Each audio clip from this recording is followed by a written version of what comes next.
Tālāk skatāmies darba dzīvi ūdens vīriem aprīlī.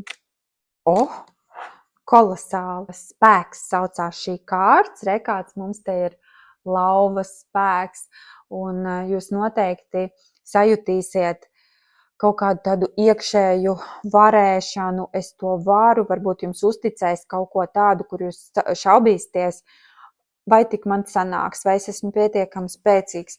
Ticiet savam iekšējam spēkam, atveriet to lauvu sevi, izlaidiet to uguns enerģiju ārā, un vēl tas varētu būt, ka jums ir jātiek galā ar kaut kādu lauvu, ja, un tad tas noteikti jums sanāks, varbūt tas ir kaut kāds vadītājs, no kura jums ir bail, vai kaut kāds projekts, ko bail, kur ir grūti, jums viss sanāks, viss izdosies. Kolosāli iesākas aprīlis. Ūdens vīriem skatāmies, kas tālāk sagaida. 3 monētas, te būs jāpastrādā. Reku tieši mums arī ir amatnieks, darbinieks, kas izkop savas prasmes.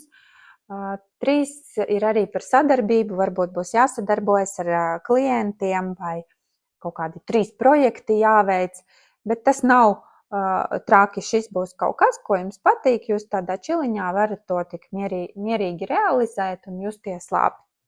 Tā, un aprīļa beigu enerģija darba sfērā ūdens vīriem.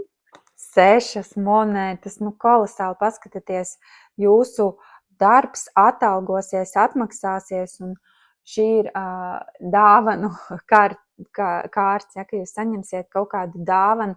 Tā var būt atzinība par jūsu darbu, ka jūs ieraugat, pamana un novērtē, vai tā var būt arī fiziska dāvana, varbūt kāds klients atvedīs dāvanu, vai sadarbības partneris piedāvās kaut kādu ļoti izdevīgu piedāvājumu, vai naudas vērtības kaut kādu dāvanu karti saņemsiet, tad ļoti jaukas.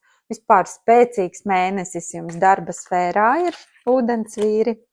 Skatāmies, kas jūs sagaida attiecību jomā. Ūdens vīri aprīlis.